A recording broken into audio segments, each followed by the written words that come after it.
Assalamualaikum warahmatullahi wabarakatuh. Apa kabar sobat-sobat semuanya? Semoga kita dalam keadaan sehat jasmani dan rohani, tidak kekurangan satu apapun. Amin ya robbal alamin. Bab 2385 menyetujui untuk mengambil keuntungan. Sister Ming secara alami mengikuti Li Fugui sampai ke depan taman bermain. Li Fugui melihat ke depannya dan melihat manajemen dan staf di taman dibagi menjadi dua bagian. Semua staf tampak pucat dan kurus, seperti penduduk desa di desa Xiaoxi yang berubah menjadi zombie beberapa hari yang lalu, dengan mata kusam dan tanpa energi sama sekali. Para manajer tampak berkilau namun pucat, seolah-olah mereka akan menghadapi sabit kematian. Paman Bai benar-benar kehilangan keagungan sebelumnya. Dia berdiri kosong di sisi Li Fugui. Dia menatap sekelompok mantan bawahan di depannya dengan ekspresi ketakutan. Li Fugui melihat sekeliling ke puluhan ribu orang di depannya. Lalu dia bertanya pada Paman Bai di sebelahnya, apakah ada pembicara? Paman Bai buru-buru berteriak kepada beberapa manajer yang berada tepat di seberangnya, cepat!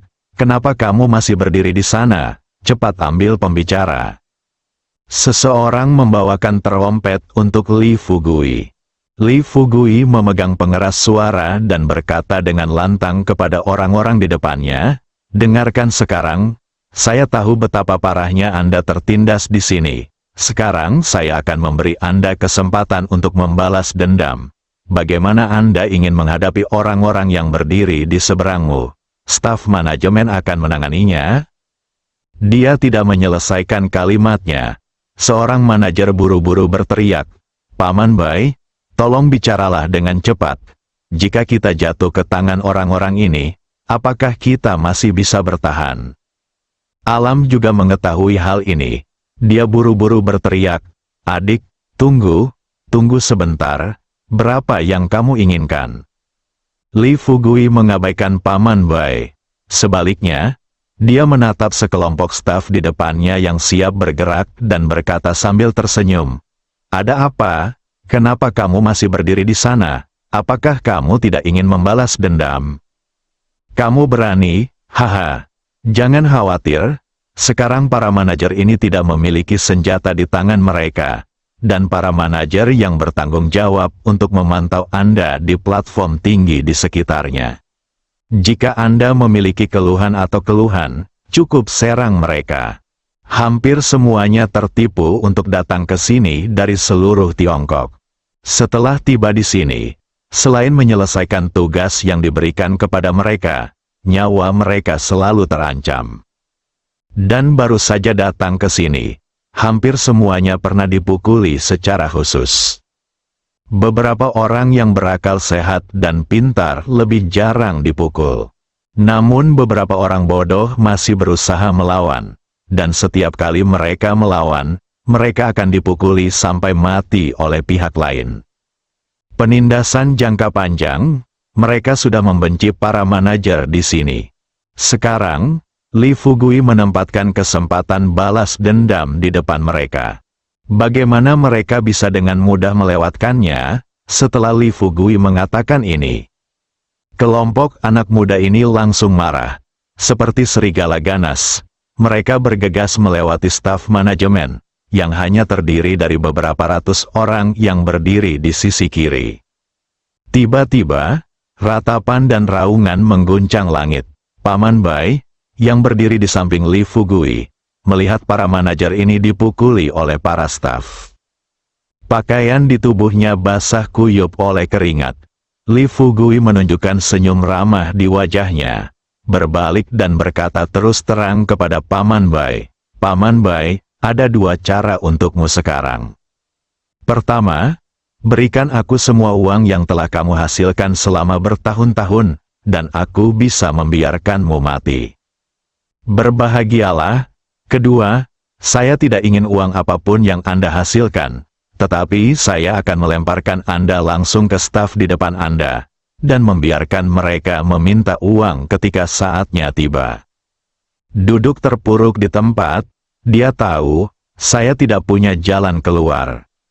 Melihat staf yang kehilangan akal di depan mereka, Paman Bai mengerti bahwa jika dia diserahkan kepada orang-orang ini, maka sekelompok orang di depannya akan memakannya sampai habis dalam satu gigitan. Tolong, bisakah kamu membawaku pergi dari sini dulu? Aku takut. Li Fugui berkata dengan gembira, dan sambil mengangkat Paman Bai, dia berbalik menghadapnya. Chang Qiong dan Kui Piao, yang berada di luar kerumunan, tersenyum dan berkata, kalian berdua awasi sebentar. Setelah semua manajer ini terbunuh, mintalah staf untuk berbaris lagi. Jika seseorang tidak patuh, saya pikir Anda harus melakukannya. Anda tahu bagaimana melakukannya? Chang Qiong dan Kui Piao mengangguk. Li Fugui membawa Paman Bai kembali ke kantor, setelah memasuki pintu. Dia tersenyum dan berkata kepada Paman Bai, Paman Bai, jangan salahkan saya karena kejam. Saya pikir Anda telah melakukan hal-hal yang lebih kejam daripada saya selama bertahun-tahun. Saya di sini hari ini hanya untuk membuat Anda memahami sebuah ramalan seperti yang dikatakan, baik akan dihukum dan jahat akan dihukum. Mentransfer uangnya, ini nomor kartu pribadiku. Dengan itu, Li Fugui memberitahu Paman Bai nomor kartunya. Pikiran Paman Bai menjadi kosong. Dia seperti berada dalam mimpi, dan itu juga mimpi buruk. Setelah mendengar apa yang dikatakan Li Fugui, dia melihat brankas dengan mata kusam. Li Fugui agak terdiam. Dia melangkah maju dan langsung menendang Paman Bai, dan bertanya, apakah kamu mendengar apa yang saya katakan? Paman Bai terbangun dari mimpi buruk lagi. Dia mengangguk, aku mendengarnya. Aku akan mentransfer uangnya sekarang. Sekarang, saat dia mengatakan itu, Paman Bai buru-buru bangkit dan mengambil brankas. Namun ketika dia hendak membuka brankas, dia tidak berhasil membuka kode tersebut karena tangannya gemetar. Lihat situasi ini, Li Fugui tersenyum santai dan berkata, ayo, berdiri di sini dulu. Setelah Paman Bai ditarik oleh Li Fugui, dia melihat Li Fugui dengan santai membuka brankas. Kemudian dia tersenyum pada Sister Ming di sebelahnya dan berkata, Sister Ming, minta dia untuk mentransfer uang itu kepada saya. Saya akan melihat apakah ada sesuatu yang menarik di brankas. Sister Ming langsung menyetujui operasi Li Fugui. Lagi pula, dia juga mengetahuinya. Segalanya telah sampai pada titik ini. Tidak mungkin Li Fugui tidak mendapatkan keuntungan sama sekali. Kedua, karena sudah lama mengenal Li Fugui, dia juga mengetahui karakternya. Tidak peduli berapa banyak uang yang dimiliki pria ini, dia akan selalu membelanjakannya untuk orang yang dia kenal. Adapun memberikannya kepada saudara dan teman di sekitar Anda, itu hanya setetes di ember. Setelah beberapa menit, kartu bank Li Fugui tiba-tiba berisi hampir 100 miliar. Kecuali uangnya, Li Fugui juga menemukan beberapa emas batangan dan perhiasan di brankas.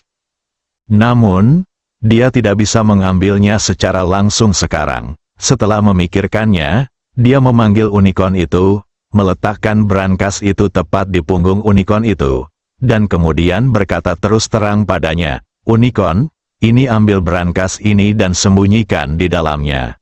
Kaki Gunung Laosan. Lalu kembali. Unicorn itu mengangguk dan terbang keluar jendela. Saat Paman Bai melihat unicorn terbang menjauh, matanya hampir jatuh ke tanah. Sebelum dia bisa tenang, Li Fugui mendatangi Paman Bai lagi dan berkata terus terang, Paman Bai, ayo pergi. Sekarang kamu harus membawa kami menemui keluarga Peng atau keluarga Bao. Wajah Paman Bai pucat pasi. Dia memandang Li Fugui dan tidak bisa menahan diri untuk tidak bertanya dengan suara rendah. Kamu, apakah kamu tidak akan berhenti setelah menghancurkan kami? Li Fugui berkata sambil tersenyum. Lihat apa yang kamu katakan. Apa fungsinya bermaksud menghancurkanmu? Sudah kubilang. Kali ini aku ingin menghancurkan semua taman di kota segitiga. Terus terang. Kalian bertiga. Tentu saja, jika waktu mengizinkan, aku juga berencana untuk menghancurkanmu. Hancurkan 5.000 orang di sana, bunuh tentara bayaran bersama-sama. Ada apa, Paman Bai? Apakah kamu sedikit tidak toleran? Paman Bai menggelengkan kepalanya, tidak tahan. Bagaimana mungkin dia tidak tahan sekarang karena Li Fugui menghancurkan keluarga Bao, keluarga Peng, dan 5.000 tentara bayaran ini. Pada saat ini, Paman Bai punya pertanyaan di benaknya. Dia benar-benar tidak dapat memahaminya.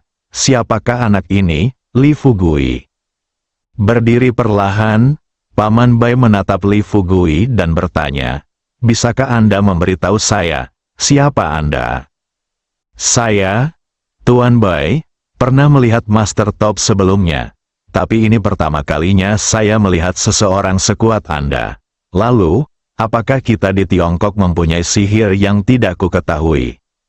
Setelah mendengar ini, Li Fugui tersenyum pada Paman Bai dan berkata, Tuan Bai, Anda baru saja mengatakan kami orang Cina, kan? Paman Bai mengangguk. Li Fugui menyembunyikan senyuman di wajahnya saat ini, dengan sedikit kebencian di matanya, dan berkata dengan keras kepada Paman Bai, kamu sangat tidak tahu malu, hanya kamu yang berani berbicara tentang Tiongkok. Jika Anda benar-benar memperlakukan Tiongkok sebagai tanah air Anda sendiri, maka Anda tidak boleh membawa orang ke sini untuk menentukan suatu wilayah dan membiarkan mereka melakukan hal-hal yang tidak etis seperti itu. Dengan kata lain, meskipun Anda benar-benar ingin menghasilkan uang, mengapa Anda tidak menipu orang dari negara lain? Sebaliknya, Anda menjaga orang-orang di seberang gunung dan merugikan mereka. Melakukannya di depanku, mengaku sebagai orang Cina, Saat dia berbicara, Li Fugui meludahi wajah Paman Bai. Mata Paman Bai kosong, dia bergumam dengan suara rendah. Kenapa aku bukan orang Tionghoa? Aku orang Tionghoa, aku. Paman Bai belum selesai berbicara, Li Fugui mengambilnya. Dia mencibir dan berkata, jangan khawatir tentang dari mana asalmu sekarang. Ayo ikut aku segera. Setelah dia selesai berbicara, Li Fugui menggendong Paman Bai keluar gedung bertingkat tinggi. Setelah melayang di udara, dia berkata terus terang kepada Kui Piao dan Saudari Ming di belakangnya, Kui Piao, Saudari Ming, kamu harus melakukan hal yang sama seperti sebelumnya. Pergi ke taman di dalam depan dan letakkan bunuh semua manajer dengan senjata. Aku akan pergi ke taman depan bersamanya untuk menemukan bos taman. Tangkap pencurinya terlebih dahulu. Li Fugui secara alami memahami kebenaran ini. Kedua, alasan mengapa dia sangat ingin menemukan bos-bos ini sekarang. Terus terang, dia juga punya motif egoisnya sendiri. Saya baru saja mendapat untung hampir 100 miliar dari Paman Bai saja. Lalu ada 2 taman lagi. Tambahkan itu, hanya dalam setengah hari ini, saya bisa memanen lebih dari 300 miliar atau lebih. Meski dia tidak kekurangan uang sekarang, tapi masalahnya, ada banyak tempat yang bisa dia bayar sekarang.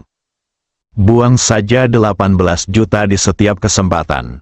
Dan setiap kali dia membutuhkan uang, dia harus menemui Sister Gao.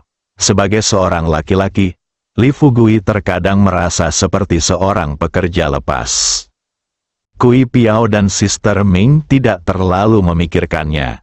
Bagaimanapun, orang-orang sudah ada di sini, dan mereka mendapatkan pengalaman yang sesuai setelah mengambil alih taman ini sekarang. Oleh karena itu, akan lebih mudah bagi mereka untuk memenangkan 2 taman lainnya. Setelah menerima perintah Li Fugui, Kui Piao dan Sister Ming memimpin dengan terbang menuju taman di depan. Li Fugui menggendong Paman Bai.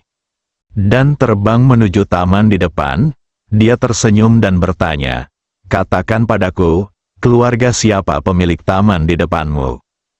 Agar tidak disiksa sampai mati oleh Li Fugui, dia hanya menjawab dengan jujur, taman di depan ini milik keluarga Peng. Pemilik taman itu bernama Peng Sanlei. Orang-orang di sini dengan hormat memanggilnya Lei Ye. Li Fugui mengangguk dan berkata kepada pamannya, terus bertanya, kalau begitu, kamu pasti tahu di mana kantor Tuan Lei, kan? Dia berjalan ke gedung tertinggi di negara itu dan berkata kepada Li Fugui, bawa saya ke lantai atas gedung kantor di depan Anda, dan saya dapat membawa Anda langsung ke kantor Guru Lei. Kata Li Fugui sambil tersenyum, itu benar. Aku akan membiarkanmu apapun yang kamu lakukan. Lakukan apapun yang kamu inginkan. Dan setelah aku menghancurkan keluarga-keluarga ini, aku akan mengirimmu ke istana neraka.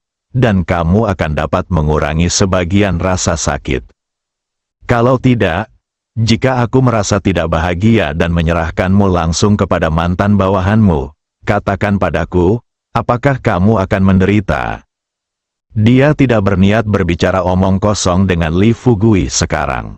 Saat ini, dia hanya berharap ini akan segera berakhir, dan pada saat itu, dia akan dapat sepenuhnya lepas dari cengkeraman iblis. Li Fugui secara alami dapat memahami pikiran Paman Bai. Dalam sekejap mata, dia membawa Paman Bai ke lantai atas gedung tinggi di depannya dan masuk melalui jendela. Li Fugui membaringkan Paman Bai di tanah, lalu menepuk bahu Paman Bai dan tersenyum padanya. Aku tahu kamu menginginkan ini sekarang. Semuanya akan segera selesai. Jangan khawatir, ini akan selesai dalam beberapa jam.